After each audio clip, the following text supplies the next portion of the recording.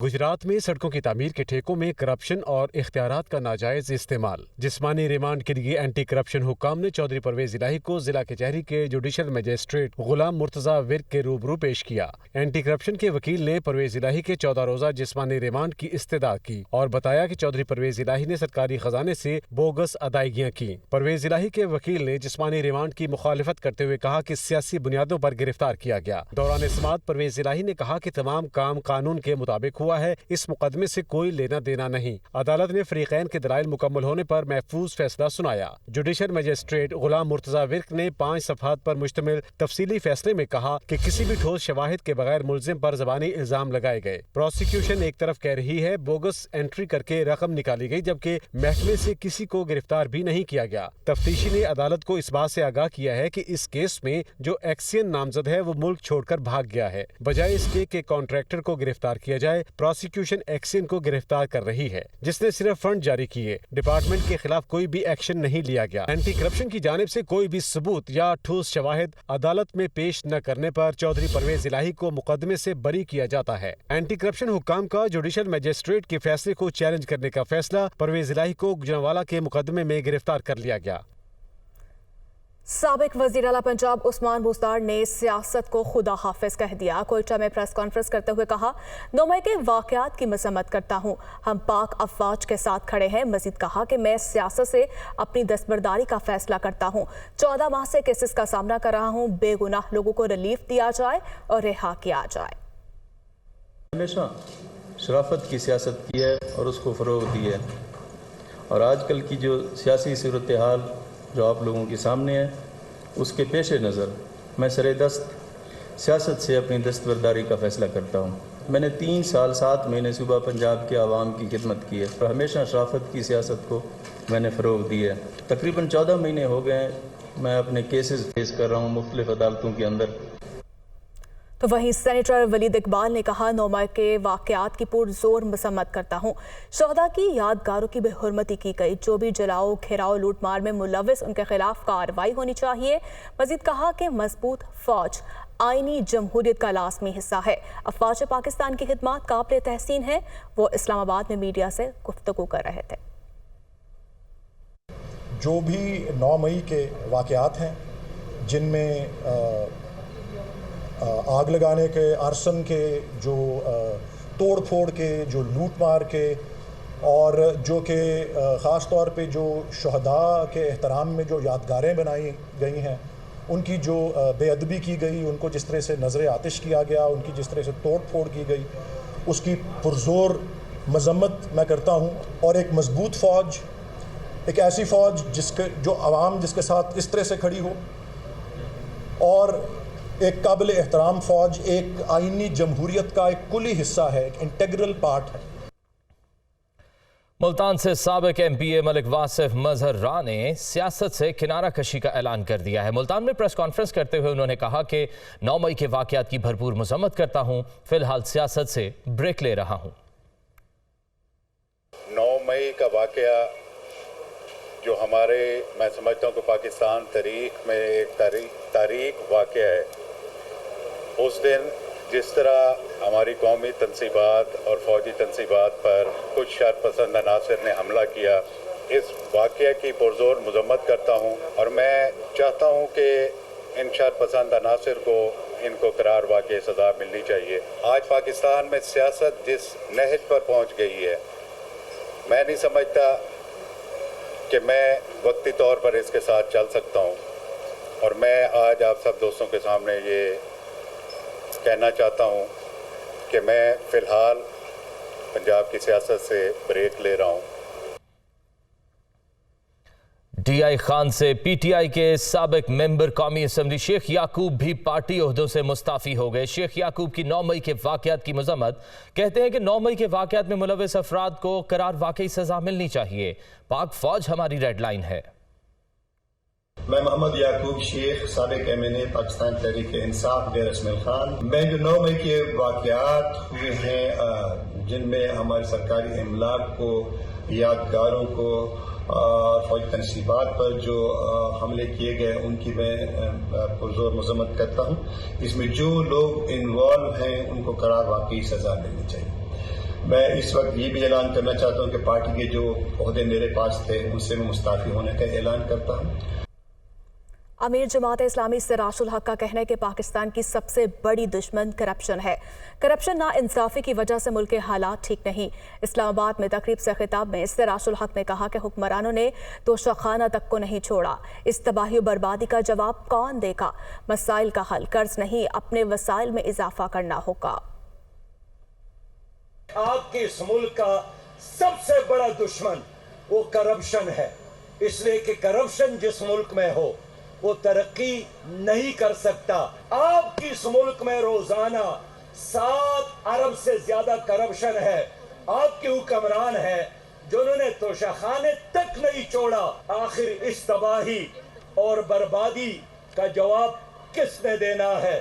قرض کے پیسے پر جو قوم اپنی زندگی گزارنے کا عادی ہو جائے وہ کبھی ترقی نہیں کر سکتا۔ وفاقی وزیر احسن اقبال کا کہنا ہے کہ گزرے 4 برس ملک بغیر کسی میپ کے چلتا رہا۔ تحریک انصاف معیشت کو دھلدل میں دھنسا کر گئی۔